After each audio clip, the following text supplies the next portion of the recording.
My daughter-in-law, Kayla, chuckled dismissively one Christmas. She commented that I couldn't even afford a house, openly belittling my humble life in front of all the guests. My face held a simple smile, knowing that at the next dinner party, I would reveal that I was, in fact, the owner of the house they were all living in. The thought of that moment, when the room would freeze and fall silent, and then suddenly erupt in disbelief, was something I anticipated with a certain satisfaction.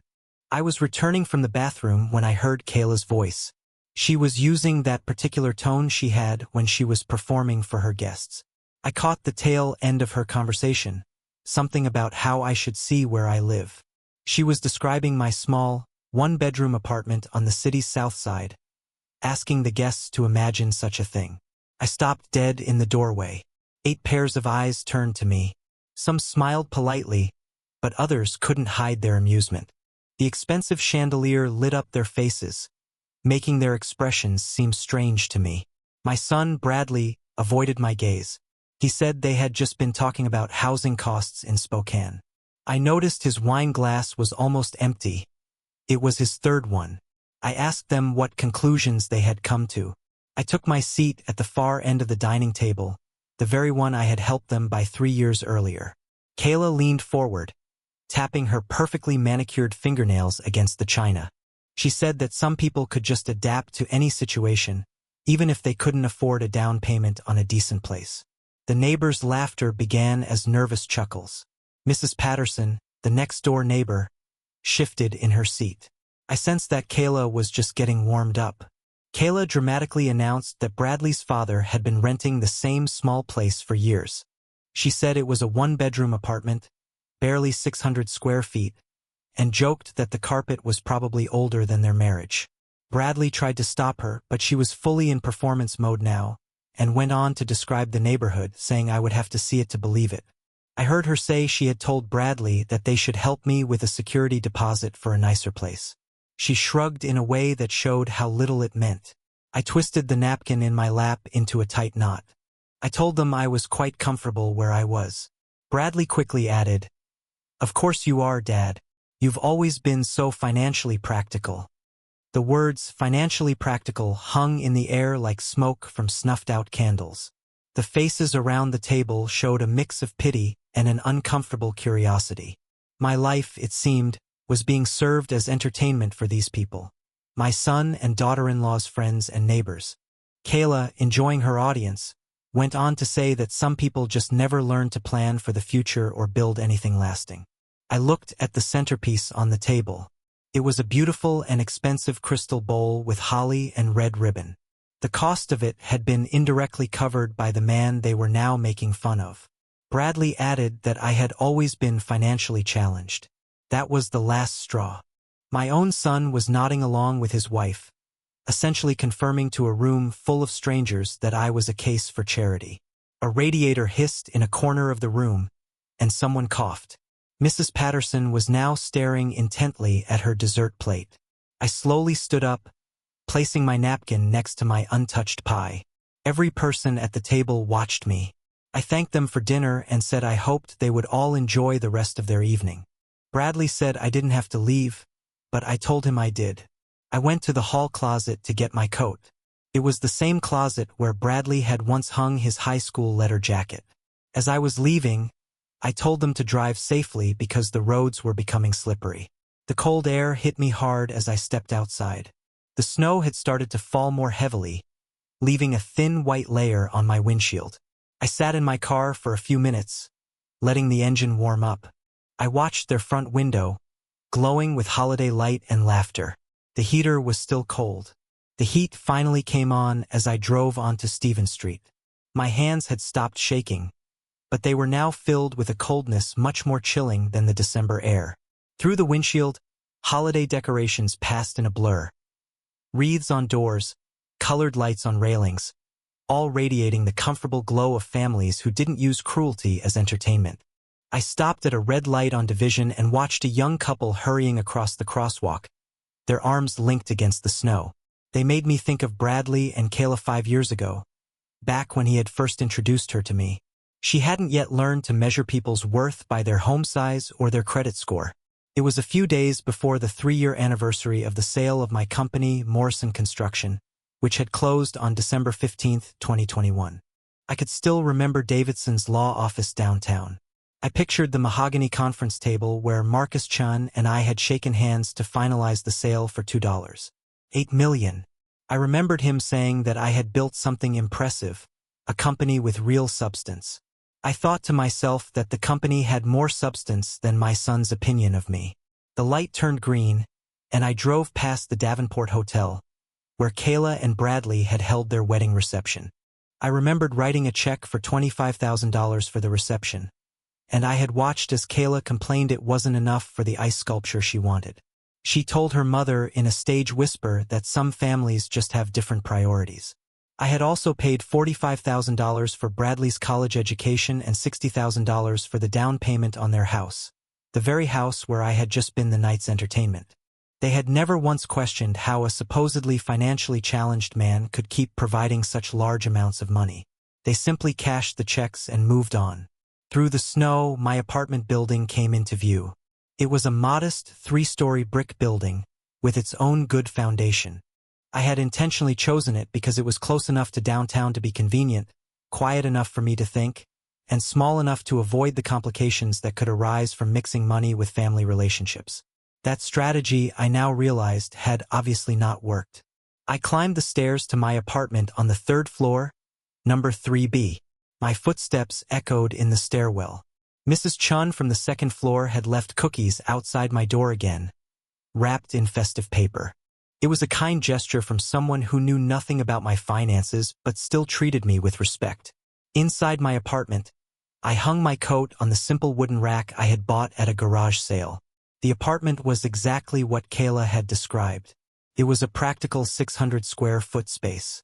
It had a couch, a dining table for 2, and bookshelves filled with business journals and biographies of men who had built empires from nothing. These were men who understood that true power wasn't about displaying wealth. It was about having control over information. I walked to the window and looked out at the city below. Spokane was spread out with thousands of lights, from thousands of homes. I imagined families gathered together, not turning their love into a theatrical performance. I thought of other sons, who didn't participate in their father's public humiliation. I had my bank statements in my bedroom drawer. They were monthly reminders of what my practical lifestyle had cost me tonight. It wasn't money. It was respect and trust. It was a simple assumption I had made, that my own son wouldn't present me as a joke to strangers for his own amusement. I took out my phone and looked through my contacts. There was my old business partner, Jim Harrison, my accountant, Rebecca Walsh, and Marcus Chen, the man who had bought my company and still sent me Christmas cards. They were all people who knew exactly what I had built over my 64 years. But none of them were family. None of them were supposed to love me unconditionally, regardless of my address or bank balance. I put the phone on my nightstand and changed into comfortable clothes. Tomorrow was Christmas Day.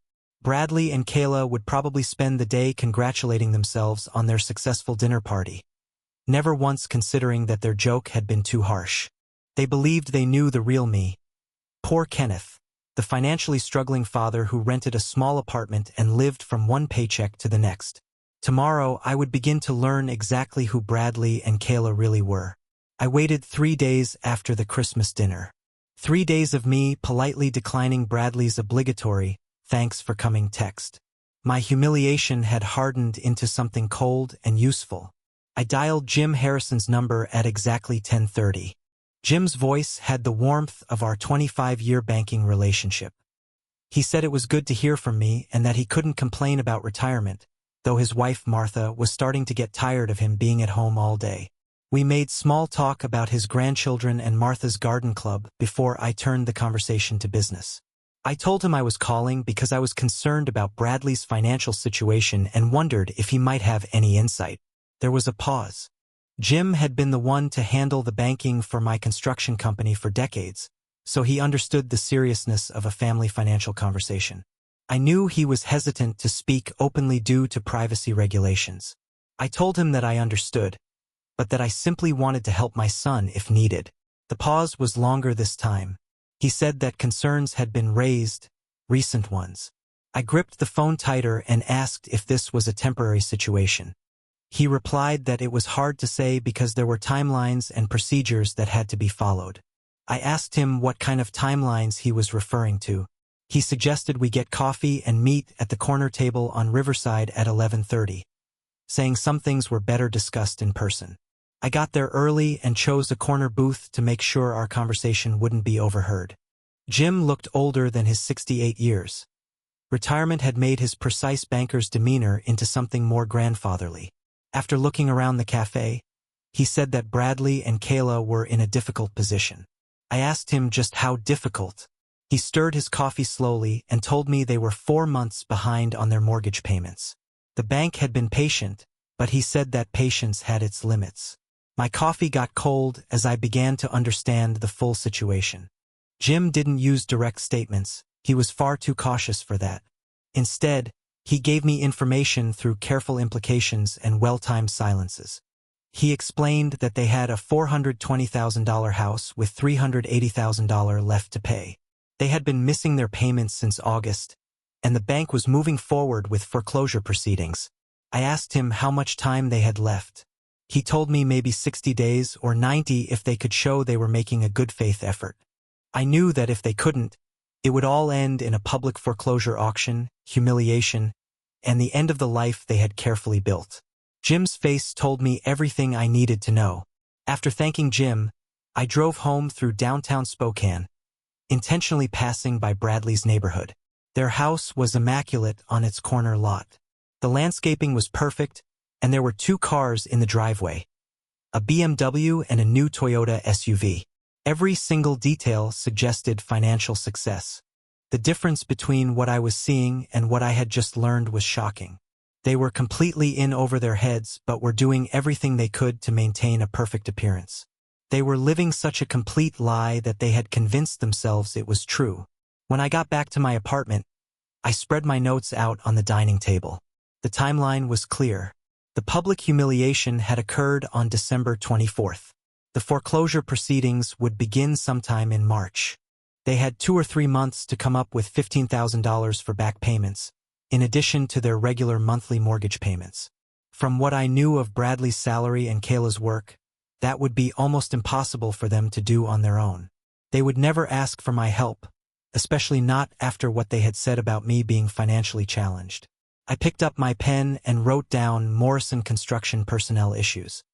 The next afternoon, I spread my notes out on the dining table again. I organized the information Jim had given me, comparing it to what I knew about the current structure of Morrison Construction. When I had sold the company to Marcus Chen 3 years earlier, he had kept most of my management team. Tom Rodriguez was still the project director, and Sarah Kim was still in charge of client relations. More importantly, they still had respect for me, the man who had built the company from nothing. I dialed Tom's direct line. He answered, saying it was good to hear from me and that the year was starting off well. He told me that they had landed the downtown hotel renovation project that I had pitched before I sold the company. We talked about work for about 10 minutes, falling into the comfortable rhythm of 2 construction professionals who had been through decades of challenging projects together. Then I changed the subject. I asked him how my son was working out for him. The pause was slight, but it was very telling. He said that Bradley was finding his rhythm and that I knew how it was with family and business. I told him I hoped Bradley wasn't causing any problems because I knew how important team dynamics were. Tom said it was nothing they couldn't handle, but that there had been a few questions about his expense account lately. He said it was small things. I wrote down expense account irregularities on my notepad. I told him I hoped it was nothing serious, and he suggested we have lunch to catch up properly, saying he was free on Thursday around 4 to meet at the Onion Bar and Grill. Thursday afternoon, we met in a private booth at the Onion Bar and Grill. Tom was drinking a beer while I had a coffee. The lunch crowd had thinned out, giving us space for a serious conversation. Tom carefully said that Bradley was competent and understood the technical side of things and the basics of project management, but that he was also. Tom seemed to be searching for a diplomatic way to say it. He finally settled on saying that Bradley was entitled and acted as if the rules didn't apply to him. I asked him what kind of rules. He said it was mostly about his expense reports. Bradley was claiming personal meals as client entertainment and using the company card to get gas when he wasn't on company business. He said the amounts were small but that they added up. Tom leaned forward and lowered his voice. He said the bigger issue was Bradley's attitude. He would talk down to the crew and act as if he was doing them a favor just by showing up to work. Tom mentioned that the previous week, Bradley had told Martinez, a 20-year veteran, that his welding technique was probably only good enough for residential work. I took in all this information as Tom continued to speak. He said that they were looking to restructure some positions in the first quarter because the market was changing and they needed people who would fit the company culture that Marcus was building. The implication was clear. Bradley's job was in jeopardy. I told Tom that I appreciated his honesty and that family situations could be difficult. He said that I had built something special, a company with a strong culture and values and a real respect for the craft, and that Bradley didn't seem to understand that yet. I drove home in the growing darkness, the snow starting to fall again. The pieces of my plan were falling into place with perfect precision. Bradley and Kayla were spending money they didn't have, living far beyond their means, and his work performance was getting worse. They had created their own trap. All I had to do was spring it. I could appreciate the irony of it all. My son was causing problems at the very company I had built and sold, which gave me the exact leverage I needed. I wasn't going to use lies or manipulation. I was simply going to amplify the consequences of the choices he had already made. When I got back to my apartment, I reviewed my notes one last time. I had a plan to make an anonymous complaint about his expense account issues and mention his attitude problems, which were affecting crew morale. There would be nothing false or made up about it. It would just be the truth, given to the right people at the right time. I took out my phone and found the main number for Morrison Construction. I then dialed the compliance hotline number, which I remembered from my last year as the owner, when corporate accountability had become increasingly important. The phone rang 2 times before a professional voice answered, identifying herself as Jennifer from the Morrison Construction compliance line. I told her that I needed to report a concern about expense account irregularities. She said she would be happy to take my report and asked me for some details about my concern. I kept my voice steady and factual. I told her that over several months, I had noticed a pattern of unauthorized personal expenses being charged to company accounts. She asked me for the name of the employee involved. I told her it was Bradley West from the project management division. I could hear her typing on the phone. She asked me what specific irregularities I had observed. I told her he had claimed personal meals as client entertainment and had charged gas when he wasn't on company business. I mentioned that the amounts weren't large on their own, but that they added up over time. She then asked if I had any specific dates or amounts. I provided her with the details that Tom Rodriguez had given me, as well as observations I had made myself about Bradley's habits, such as eating at expensive restaurants on days when I knew he wasn't meeting with clients. I added that he had also been getting gas from stations near his house instead of the job sites. She then asked if I would be willing to give her my name for follow-up questions, but I told her I would prefer to remain anonymous. I assured her that I believed the matter warranted an investigation. She told me that they took all reports seriously and asked if there was anything else I wanted to add. I mentioned that the employee had also displayed attitude problems with senior crew members, which was creating morale issues. Jennifer confirmed all the details, gave me a case number, and explained the investigation's timeline. An initial review in 48 to 72 hours and a full investigation within a week. After hanging up, I sat in the silence of my apartment. My heart was beating steadily, and my hands were still. It was done. The coffee maker gurgled in the kitchen, making the same sound it made every evening. Outside, the snow continued to fall, covering the city in a fresh white layer that would surely turn gray by morning. It was normal January weather for normal people living normal lives, but my son's normal life was about to be turned upside down. I hadn't made up any of it. Every single detail I had given was factual, based on information Tom had shared with me and on my own observations. The company's investigation would uncover real irregularities because they truly existed. I put on my coat and walked to my car. Driving always helped me think, and I needed to process what I had just set in motion. I drove past the Morrison Construction downtown offices. The security lights lit up the parking lot where I had walked every morning for 30 years, building something lasting from concrete, steel, and human effort. Now, my son was destroying his career there, one unauthorized expense at a time. I continued driving through their neighborhood. Lights glowed warmly in the windows of the houses.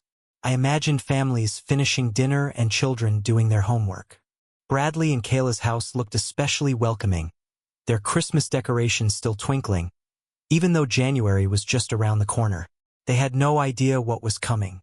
It wasn't revenge, but rather a form of justice, the natural consequences of the choices they had consistently made without any regard for the people they had hurt and made fun of.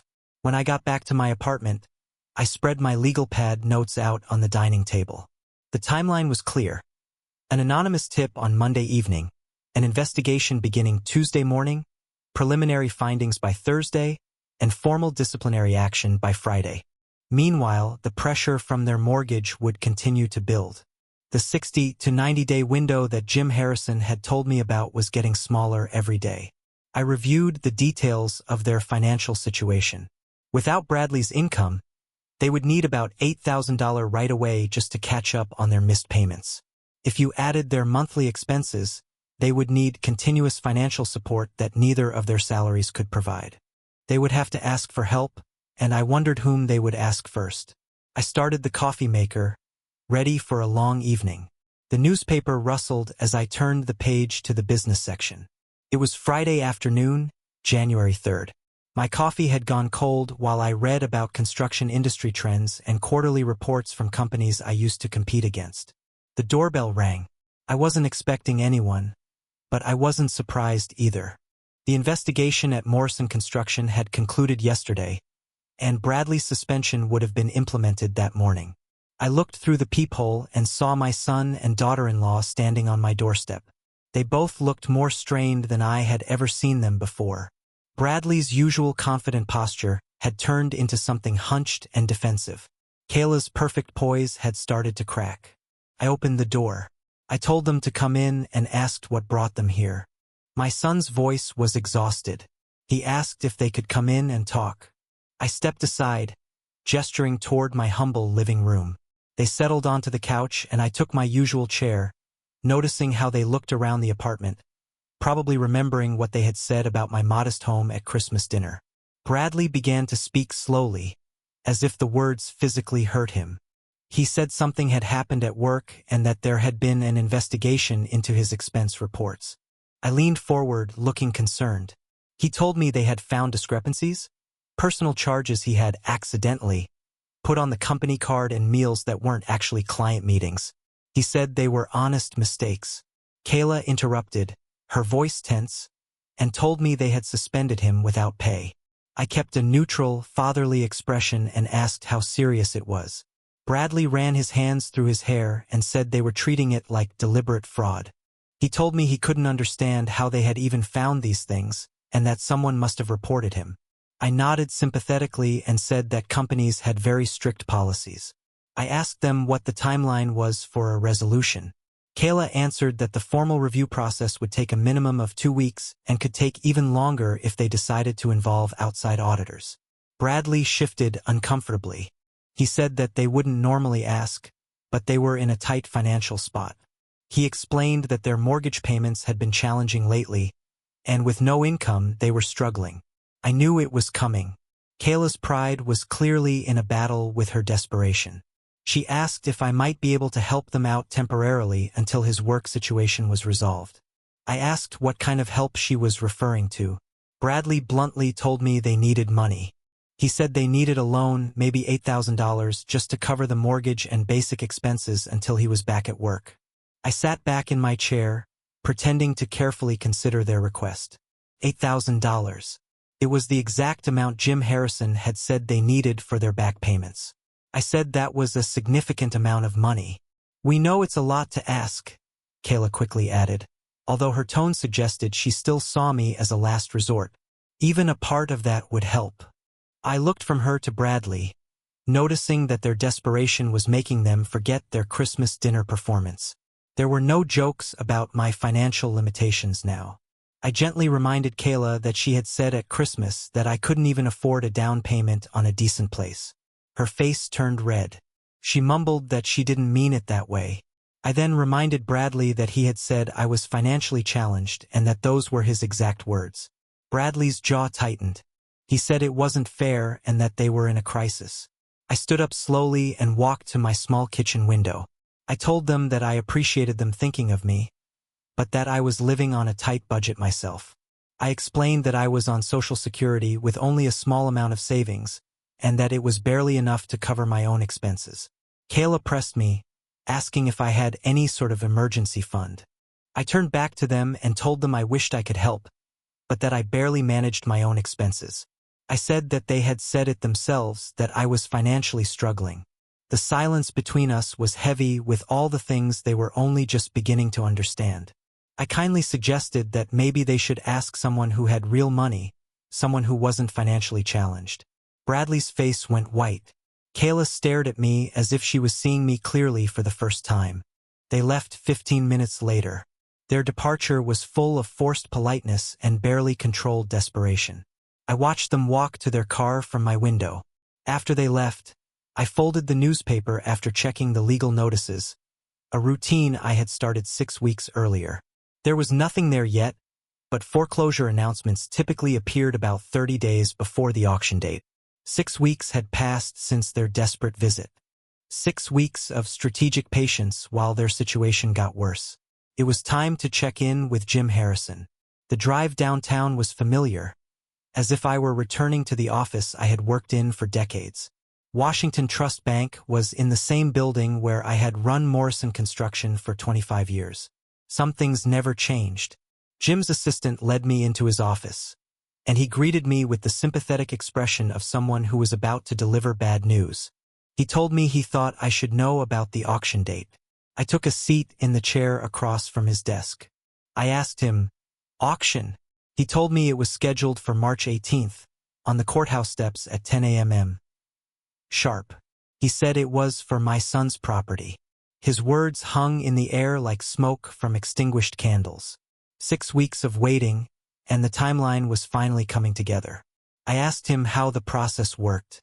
Jim explained the procedures with professional thoroughness. He said that registration was required by 9 a.m. and certified funds were mandatory for serious bidders. He told me the minimum bid would start at $340,000 because of the outstanding mortgage balance and legal costs. Jim carefully added that if I wanted to help them, I would need to register as a bidder myself because family members could participate. I took in this information while maintaining an expression of appropriate paternal concern. I asked him what the registration process involved. He told me I would need proof of funds and valid identification and that I would be assigned a bidder number. He said it was all pretty straightforward if I had the money. After thanking Jim, I drove to the Spokane County Courthouse. The building looked strong and impressive against the February sky. Its steps were worn smooth by decades of legal proceedings. I knew that in 4 weeks, those steps would host the auction that would complete my son's education and allow for the consequences of his actions. I walked around the building, noticing the parking, the sight lines, and all the logistics. I watched a foreclosure auction that was in progress, studying the crowd dynamics, the bidding procedures, and the protocols for announcing the winner. Standing where my son's house would be auctioned, I felt the satisfying feeling of perfect timing aligning with my careful planning. When I got back to my apartment, I opened my laptop and went to Washington State's business registration portal. I chose the name West Point Investments, LLC. It felt right, a nod to my name while also keeping a professional distance from my personal reasons. The registration process was simple. Articles of incorporation, designation of a registered agent, and a business address. It would take 2 weeks to complete all the paperwork and another 2 weeks to prepare the certified funds and registration materials. I spread my legal pad out on the dining table, creating timeline charts and preparation checklists, including opening a business bank account, getting the certified funds, the auction registration procedures, and a plan for what to do if there was competitive bidding. In 4 weeks, I would transform from a concerned father into a legitimate property investor. The math was simple. I, Kenneth, the financially struggling father, couldn't afford to help my son, but West Point Investments LLC could acquire distressed properties at a low price through foreclosure auctions. It was perfectly legal, perfectly logical, and perfectly just. I reached for my phone to call my attorney, Davidson, about the procedures for forming an LLC. I adjusted the rearview mirror to get a better view of their front door. 4 weeks of preparation had all led to this moment, 48 hours before the auction. I was watching my son and daughter-in-law pack their things into cardboard boxes. West Point Investments LLC was now a reality, complete with business registration, a bank account, and $400,000 in certified funds. The rental car I was sitting in was registered to the company, maintaining the professional distance I had created throughout the entire process. I watched as Bradley came out of the house carrying a lamp I had helped them buy 3 years earlier. His movements were slow and defeated, as if he was just going through the motions. Behind him, Kayla was directing the movers with mechanical efficiency, telling them where to put the boxes. Their neighbor, Mrs. Patterson, from the Christmas dinner, came over with a casserole dish and offered them sympathetic words. She told them she was so sorry this was happening to them. Kayla's response drifted across the street. She said they never thought it would come to this. And of course they hadn't. They had believed I was financially challenged and incapable of helping them in any meaningful way. They had believed their expensive lifestyle was sustainable, despite their growing debt. They had believed that consequences were for other people.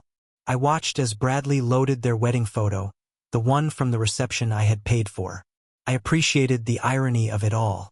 They were now losing the house I had helped them buy and packing up things that had been purchased with money I had given them over the years. A moving truck was idling in their driveway, scheduled to remove their possessions before the next day's auction. No last-minute miracles had appeared. No mysterious benefactor had shown up with money to save them. No family member had come forward to give them a substantial amount of money.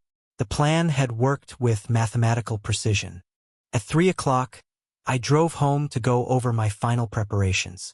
My dining table held everything I needed for the next day: the West Point Investments documentation, the certified funds verification, the auction registration materials, and the property information sheets. The business had been formed in exactly 2 weeks, just as I had predicted. Getting the funds had taken another week. The final logistics and legal review had taken up the 4th week.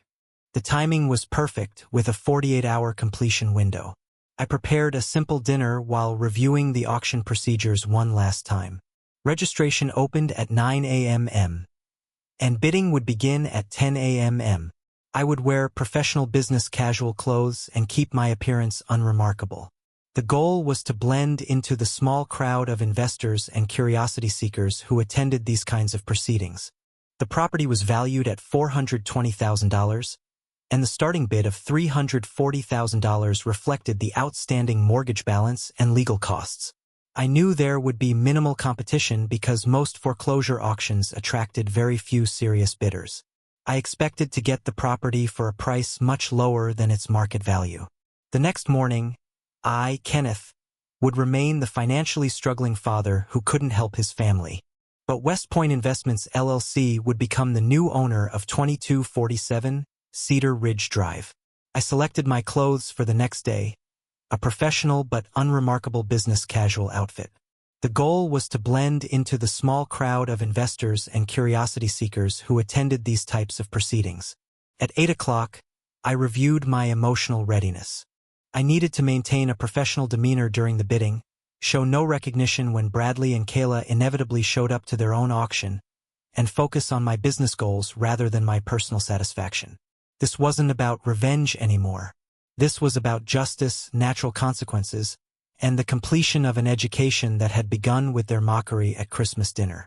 I set my alarm for 7:30, 2 hours before registration opened.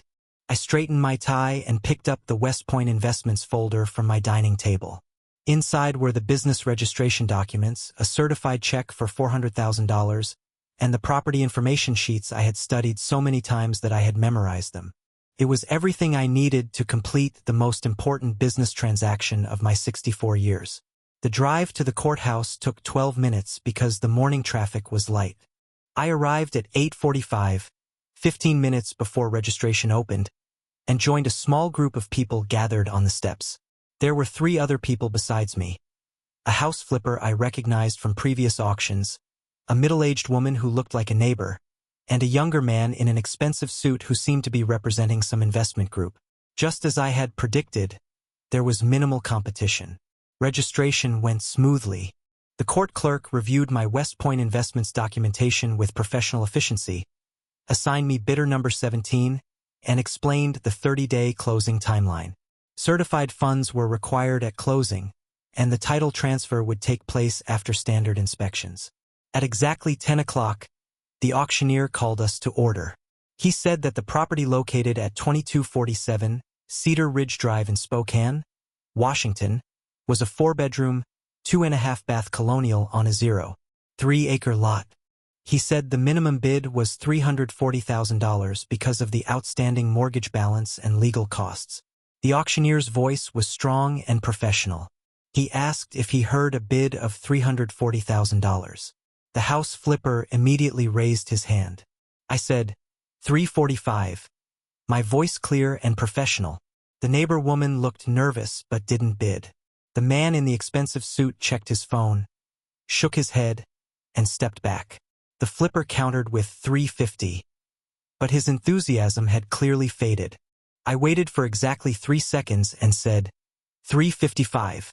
The flipper studied his clipboard, calculating profit margins against renovation costs. The foundation issues Tom Rodriguez had mentioned during our lunch were documented in the property disclosure. Smart investors knew when to walk away. Any further bids? The auctioneer scanned our small group. Fair warning at $355,000. Silence stretched across the courthouse steps. The spring morning air carried the sound of downtown traffic. Normal people were conducting normal business while I acquired my son's house for $15,000 above the minimum bid. Sold to West Point Investments for $355,000. The gavel struck the podium with authority and finality. I shook hands with the auctioneer, received the preliminary paperwork, and confirmed the closing details with the court clerk. It was a professional transaction completed with the same efficiency I had brought to construction deals for 30 years. Walking back to my car, I felt the profound satisfaction of a chess game played perfectly from opening to endgame. Every move had led to this moment. Bradley and Kayla losing their house to an investment company they had never heard of for a price they couldn't have imagined their financially challenged father could afford. The irony was mathematical in its precision. I drove past their house, which was still technically theirs for 28 more days, noting the moving truck in their driveway and the boxes stacked on the front porch. They were already packing, preparing for displacement to some apartment or rental they could actually afford. They didn't know yet who had bought their home. That revelation would come soon enough. I turned the radio on for the drive home. The phone rang while I was reading the business section 2 days after the auction. Bradley's name appeared on the caller ID. It was the first time he had contacted me since their desperate visit in January. Dad, I hate to ask, but we really need help with something important. His voice carried the weight of someone running out of options, his pride eroded by months of cascading failures. I put down my newspaper and assumed the concerned father tone I had perfected over the past 3 months. What's wrong, son? Our house was sold at auction on Tuesday. The company that bought it is called West Point Investments. We're trying to find out who owns it, maybe negotiate some kind of arrangement before we have to move out completely. West Point Investments. I savored the moment, my son asking me to help him contact the very company I owned, to seek mercy from the man he had publicly humiliated at Christmas dinner. West Point Investments, I repeated thoughtfully. That name does sound familiar from business circles. Really? Do you think you might know someone who works with investment companies? We just need to know who we're dealing with. In the background, I could hear Kayla prompting him with whispered suggestions. They were desperate enough to swallow their pride and ask their financially challenged father for help reaching people with real money. I might know someone who has information about them, I said carefully. Let me make some calls and see what I can find out. These investment companies can be hard to track down, but I still have contacts from my construction days. That would be incredible, Dad. We don't have many options left. I suggested we meet in person to discuss the situation properly. Riverfront Park Pavilion was a neutral place where serious conversations could happen without interruption. They agreed immediately, and I could hear the gratitude in Bradley's voice. Driving to the meeting, I reviewed my strategy. A gradual revelation rather than a dramatic confrontation. I wanted to let them slowly understand who held their future in his hands. I wanted them to comprehend the full scope of their miscalculation about their father's capabilities. They were already waiting when I arrived, sitting at a picnic table with the defeated posture of people who had exhausted all their alternatives. Bradley stood up to shake my hand, showing me more respect than he had in years. "Thanks for meeting us, Dad. We know this is a lot to ask." Kayla managed a grateful smile, though it didn't reach her eyes. "We just need to know who owns West Point so we can try to work something out." I sat across from them, noticing how desperate circumstances had changed their body language, their tone, and their entire approach to me. There was no mockery now about my modest apartment or financial limitations. "Tell me exactly what you know about this company," I said, pulling out a small notebook as if taking business notes. They explained the auction results, the 30-day timeline, and their attempts to research West Point investments through public records.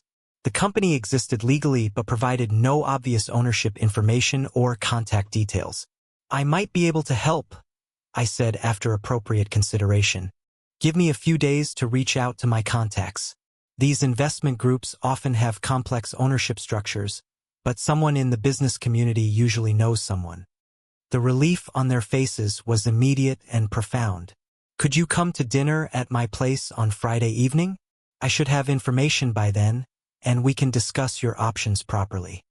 They accepted eagerly, thanking me repeatedly for taking their situation seriously and offering to help despite our recent tensions. Driving home, I pulled out my calendar to confirm Friday evening was free. I opened the wine as the doorbell rang. It was the same vintage I had brought to their Christmas dinner 3 months ago. Through the peephole, I saw Bradley and Kayla standing on my doorstep, both wearing forced smiles that couldn't quite hide their desperation. "Dad, thanks for having us." Bradley's handshake was firmer than usual, with a respect born from necessity. Behind him, Kayla managed a grateful nod, and her usual condescension was replaced by cautious hope. "Come in, please." I gestured toward my modest dining table, which was now set with the good china I rarely used. "I thought we'd have dinner from Clancy's. Their salmon is excellent." The irony wasn't lost on me. Clancy's had catered their Christmas party, where I had been served as entertainment. Tonight, the same food would accompany a very different kind of performance. "Any news about that company?" Kayla asked immediately, unable to contain her anxiety. "Let's eat first," I said, pouring wine into 3 glasses. "Then we'll talk business properly." For 40 minutes, I guided the conversation away from West Point Investments, asking about their temporary apartment, their job searches, and their plans. They answered politely but impatiently, glancing at each other with increasing frequency. Finally, Bradley couldn't wait any longer. "Dad, did you learn anything about West Point? We're running out of time here." I set down my wine glass and regarded them both carefully. "Actually, I did learn quite a bit about West Point Investments." They leaned forward simultaneously, with hunger in their eyes. "I found out exactly who owns the company." "Who is it?" Kayla demanded. "Can we contact them? Are they reasonable people?" I folded my napkin slowly, savoring this moment I had planned for 3 months. "You're looking at him." Silence. Confused glances between them. "What do you mean?" Bradley asked. "I am West Point Investments. I bought your house at the auction." The words hung in the air like smoke from blown-out candles. Bradley's face went white. Kayla's mouth opened without a sound. "What?" Bradley's voice was barely a whisper. "How? You said you couldn't afford to help us." "I never said I couldn't afford it," I replied calmly. "I said I was living on a tight budget, which I was by choice." Kayla found her voice. "But we thought you were financially challenged." "Yes. I remember your exact words from Christmas dinner." The color drained from her face as her memory supplied the details of that evening. Every cruel joke, every condescending comment, every moment they had used my life as their entertainment. "I don't understand," Bradley said, running his hands through his hair. "How did you even know about our problems? The anonymous tip about your expense accounts at Morrison Construction? That was me." His jaw dropped. "You got me suspended. You got yourself suspended by falsifying expense reports. I simply made sure the right people noticed." I stood and walked to my kitchen window. It was the same view where I had planned this entire sequence of events. "I learned about your mortgage problems from Jim Harrison at the bank. Your work issues from Tom Rodriguez. Both men still respect the business relationships I built over 30 years. Understanding dawned on Kayla's face like a sunrise breaking through storm clouds. "You knew everything. The whole time. I knew you were living beyond your means while mocking your father's modest lifestyle. I knew you needed help but were too proud to ask respectfully. I knew you measured family worth by bank account balances." Bradley's voice cracked. Why would you do this to us?" I turned back to face them, noting how different they looked now, smaller, humbler, finally seeing me clearly. "Because you needed to learn that respect isn't about money. It's about how you treat the people who love you." The silent stretch between us was heavy with 3 months of carefully orchestrated consequences and the weight of family relationships strained to the breaking point. "What happens now?" Bradley asked quietly. "I think you need some time to absorb this." The silence stretched for nearly a minute before Bradley spoke, his voice hollow with realization. "Dad, I had no idea you were capable of something like this. We completely underestimated you," Kayla added, her usual sharpness replaced by genuine humility. "Everything we said, everything we assumed about you." I settled back into my chair, watching them process the full scope of what had happened. They had spent 3 months believing their father was a charity case while he orchestrated their financial education with surgical precision. "I never wanted to hurt you," I said quietly. "I wanted to teach you something important about family and respect." Kayla's eyes glistened. "What I said at Christmas about you being poor, that was inexcusable. I was insecure about our own situation and took it out on you." "We both treated you terribly," Bradley added, reaching for his wife's hand. "You've helped us so many times over the years. College, the wedding, the house down payment. And we repaid you by making you the butt of jokes." I nodded, appreciating their honesty.